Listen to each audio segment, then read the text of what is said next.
Some of you might have noticed that denatured alcohol isn't available in all states anymore. Right now I'm in my local store, so let's see if it's available.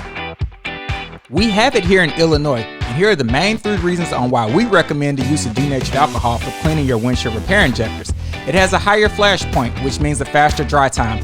It won't cause the injector seal to warp or swell, and it thoroughly removes uncured resin from the injector, plunger, and cylinder.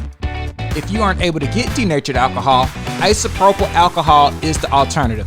Isopropyl alcohol comes in different percents, so here's some help. The higher the percent means the stronger it is and it will evaporate from the surface quicker than the lower percents.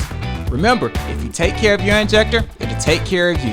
And as always, if you have any questions or concerns, don't hesitate to contact us.